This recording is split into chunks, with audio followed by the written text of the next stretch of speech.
नमस्कार मित्रांनो, शेतकरी ज्या क्षणाची आतुरतेने वाट पाहत होते तो क्षण अखेर आला आहे. सरकारने पंतप्रधान किसान सन्मान निधीच्या 21व्या हप्त्याची तारीख जाहीर केली आहे. पण जर तुम्ही तुमचा ई-के-वाय-सी पूर्ण करण्यात अयशस्वी झालात तर तुम्हाला पैसे मिळणार नाहीत.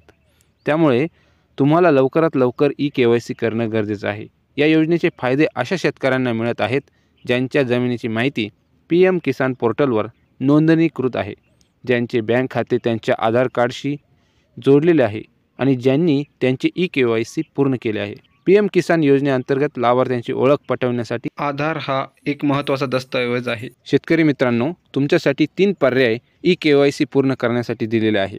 त्यामध्ये 1 नंबर आहे OTP आधारित ई-के-वाय-सी, 2 बायोमेट्रिक आधारित ई-के-वाय-सी, 3 फेस ऑथेंटिकेशन आधारित ई-के-वाय-सी. शेतकरी pmkisan.gov.in पोर्टलला भेट देऊ शकतात. हे पोर्टल शेतकऱ्यांसाठी जलद आणि सोपी ऑनलाईन नोंदणी देते. सोयीसाठी शेतकरी त्यांच्या जवळच्या कॉमन सर्व्हिस सेंटर CSC वर देखील नोंदणी करू शकतात. या व्यतिरिक्त शेतकरी इंडिया पेमेंट्स बँकचेही आधार लिंक खाते उघडू शकतात. शेतकरी त्यांच्या मोबाईल फोनद्वारे ई-के-वाय-सी करू शकतात. ही ई-के-वाय-सीची सर्वात उत्तम आणि सोपी पद्धत आहे. तुम्हाला काही मार्गदर्शक तत्त्वांचे पालन करावे लागेल.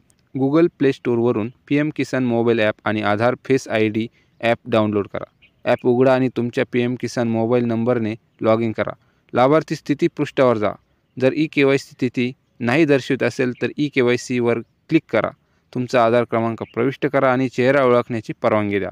तुमचा चेहरा योग्यरित्या स्कॅन केल्यानंतर ई-के-वाय-सी पूर्ण होईल. लक्षात ठेवा की कोणत्याही पद्धतीचा वापर करून पूर्ण केलेली ई-के-वाय-सी माहिती 24 तासानंतर लाभार्थी स्थितीत दिसून येईल.